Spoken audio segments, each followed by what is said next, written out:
नमस्कार दोस्तों, मेरा नाम है परमिंदर अंबर और मैं बातचीत आज करूंगा जाति जनगणना के सवाल पर। क्योंकि इस दौर में जाति जनगणना का सवाल इस देश का प्राइमरी सवाल बन चुका है। और इसलिए भी ये सवाल बना क्योंकि रिप्रेजेंटेशन की समस्या आज भी इस देश में हल नहीं हुई है। बगैर गिनती किए, बगैर लोगों की संख्या जाने आप किसी तरह का प्रोजेक्ट नहीं बना सकते हैं। अगर योजनाएं बन रही हैं तो उनका उनका सही से प्रयोग करना किसी मुल्क के लिए, किसी राष्ट्र को कभी नहीं आएगा अगर वो जाति जनगणना वहाँ पर नहीं होगी। दुनिया के अनेक हिस्सों में लोगों को गिना जाता है और कितनी संख्या किस देश में किनकी है ये सबको पता होता है। हिंदुस्तान के अंदर गाय की गिनती है, भेड़ की गिनती है, बकरी की गिनती है, भैंस की गिनती है, गाय की गिनती है, लेकिन मनुष्यों की गिनती नहीं है। मनुष्यों की गिनती का कहने का मतलब मेरा है कि इस देश में एक बड़ा समुदाय है, ओबीसी समुदाय, जो 1931 की जनगणना के अनुसार 52% है। लेकिन आज 2024 में भी उनकी कितनी जनसंख्या है इस देश में, उसका सही और सटीक आंकड़ा हमारे पास नहीं है। एक बार 2010-11 के पास भारतीय जनता पार्टी, कांग्रेस ने और खुद तमाम जो समाजवादी दल हैं सब ने जाति जनगणना की मांग की थी। गोपीनाथ मुंडे ने लोकसभा में एक भाषण दिया था कि जाति जनगणना क्यों होनी चाहिए। ये वो बीजेपी के नेता थे। लेकिन आज भारतीय जनता पार्टी को क्या हो गया है कि उसके तमाम लीडर जाति जनगणना के सवाल के खिलाफ हैं। ऐसे में बात आपको समझनी होगी कि जाति जनगणना अगर नहीं होगी तो सही जो डेटा हमारे पास होना चाहिए किसी भी समुदाय का वो नहीं होगा। और अगर डेटा हमारे पास नहीं होगा तो किसी तरह का कोई भी योजना, सरकारी लाभ हम लोगों तक नहीं पहुंचा सकते हैं। ऐसे में सवाल क्यों हल किया जाना चाहिए? क्योंकि हम सब जानते हैं कि मीडिया में सबसे अधिक कौन लोग हैं, भारत में सबसे अधिक प्रोफेसर कौन लोग हैं, भारत में सबसे अधिक डॉक्टर कौन लोग हैं, भारत में सबसे अधिक इंजीनियर कौन लोग हैं। और ये भी बात समझनी होगी कि पॉलिटिकल पार्टियों के अंदर भी अगर जाति जनगणना जैसा मुद्दा नहीं आता तो शायद हम जानते हैं कि 1951 के बाद जब पहली लोकसभा में आप सब देखते हैं कि एक ही जाति समुदाय के शायद 50% सांसद थे। और ये बात आप देखेंगे कि भारत की लोकसभाओं में लगातार अपर कास्ट लोगों की जनसंख्या ज़्यादा रही है और जनसंख्या के अनुपात से बहुत अधिक उनका रिप्रेजेंटेशन है। एक आंकड़ा और आपके पास है कि प्रोफेसर की नौकरी में सिर्फ 61 प्रोफेसर ओबीसी के हैं। क्या आपको कभी दुख इस बात का नहीं होता है? क्या आपको ये नहीं लगता है कि और भी समुदायों को लोग प्रोफेसर बनने चाहिए? क्या आपको ये नहीं लगता है कि और भी लोगों को मौका मिलना चाहिए? मौका मिलेगा कैसे? मौका इसलिए मिलेगा कि जब गिनती होगी लोगों को पता चलेगा। देखिए, किसी जाति की संख्या गिन लेने से जातिवाद नहीं बढ़ता है। भारत में जातिवाद पहले से है। भारत में 4 वर्णों की बात की गई है। और 4 वर्ण कौन है कि गुण कर्म विभागशा की बात की जाती है कि मया सिस्टम चतुष्वर्णम की बात की जाती है। तो हमारे यहाँ तो 4 वर्ण है, ये बताया जाता है कर्म के आधार पर है। लेकिन कर्म के आधार पर कहीं ज़मीन पर आपको दिखता नहीं है, क्योंकि जातिवाद भारत का एक ऐसा, कह सकते हैं कि एक ऐसा घेरा है जिसमें बहुत सारे लोग फंस जाते हैं।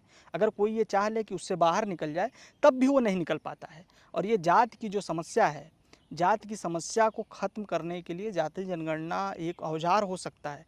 रिप्रेजेंटेशन मिल जाने से जातियों में वैमनस्यता कम होगी। अगर कोई जाति रिप्रेजेंट सही से नहीं हो पा रही है तो जाहिर सी बात है कि उसके अंदर ये सवाल बार बार आएगा कि उसको रिप्रेजेंट नहीं किया जा रहा है, उसकी समस्याओं को नहीं सुना जा रहा है। ऐसे में आप सबको ये उम्मीद ही नहीं करनी है, बल्कि जाति जनगणना इस देश में होनी चाहिए। इसके लिए लड़ना होगा। इसके लिए लड़ना इसलिए होगा क्योंकि अगर ये समस्या हल नहीं होगी तो बार बार मैं एक बात क्यों दोहरा रहा हूँ, क्योंकि जाति जनगणना इस देश का प्राइमरी सवाल है। और इस देश का प्राइमरी सवाल इसलिए है कि मीडिया में सबसे अधिक किस जाति के लोग हैं, ये बात छुपी नहीं है। सबसे अधिक इस देश में सरकारी वकील किस जाति के हैं, सबसे अधिक इस देश में जज किस जाति के हैं।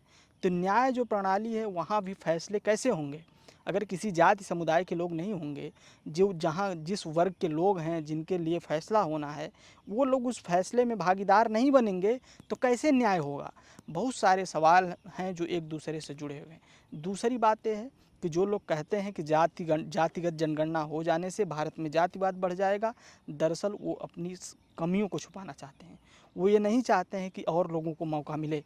वो ये चाहते हैं, हम सब जानते हैं कि भारत में जातिवाद पहले से है और ये जातिवाद की जो समस्या है एक बड़ी समस्या इस देश की है। और जाति जनगणना हो जाने से इस समस्या में कमी ज़रूर आएगी, क्योंकि हम सब जानते हैं कि जातियों को गिनने से जातिवाद कभी नहीं बढ़ेगा। जातिवाद बढ़ता है इस देश में। डॉक्टर अंबेडकर ने लिखा है कि जो है भारत के गांव जो है जातिवाद के कारखाने हैं, जाति व्यवस्था के कारखाने हैं। और इस जाति व्यवस्था के कारखाने इसलिए मजबूत बने हैं, ये किले इसलिए मजबूत बने हैं कि थानों से लेकर कचहरियों से लेकर अदालतों तक कुछ खास समुदाय विशेष लोगों का कब्जा है। वो लोग लगातार जाति जनगणना का विरोध करते हैं और हम सबको ये बात समझनी होगी। इसीलिए जाति जनगणना जातियों के वैमनस्यता को नहीं बढ़ाएगा, जातियों के भेदभाव को नहीं बढ़ाएगा, बल्कि आपसी भाईचारे को और मजबूत करेगा। रिप्रेजेंटेशन अगर बहुत सारी जातियों का होगा तो ऐसे में वो जातियाँ भी मजबूत होंगी जो सदियों से उपेक्षित हैं, जिन्होंने विद्यालयों का, कॉलेजों का, स्कूलों का, जिन्होंने भारत के कह सकते हैं कि बड़े विश्वविद्यालयों का सपना नहीं देखा है, उनको सपना देखने का अवसर मिलेगा। उनको भी एक उम्मीद होगी कि वो जा सकते हैं, क्योंकि ये उम्मीद जाति जनगणना से हल होगी, क्योंकि रिप्रेजेंटेशन का सवाल होगा। और जाति जनगणना के खिलाफ बोलने वाले लोगों का जो तर्क है वो बेहद ख़राब तर्क है, क्योंकि अगर जाति जनगणना होगी तो उनको डर है कि कल को ये मांग करेंगे कि उनके लोग थानों में क्यों नहीं हैं, उनके लोग अदालतों में क्यों नहीं हैं, उनके लोग विश्वविद्यालयों में वाइस चांसलर कब बनेंगे। अभी उत्तर प्रदेश में एक डेटा आया है कि वाइस चांसलर किन किन समुदायों के लोग हैं। आप पीडीए के लोगों को दूरबीन लगाकर खोजेंगे तब भी वो भारत के विश्वविद्यालय में, जो उत्तर प्रदेश के विश्वविद्यालय हैं, उसमें वाइस चांसलर नहीं मिलेंगे। भारत में अभी भी मीडिया संस्थानों में बहुत कम आदिवासी पत्रकार हैं, दलित पत्रकारों की संख्या बहुत कम है। ऐसे में ये सवाल बार बार किया जाना चाहिए। और जाति जनगणना इस देश का एक प्राइमरी सवाल है। इस देश में अगर सबको भागीदारी सबकी होनी चाहिए, क्योंकि कोई भी राष्ट्र बनता है सबसे मिलकर।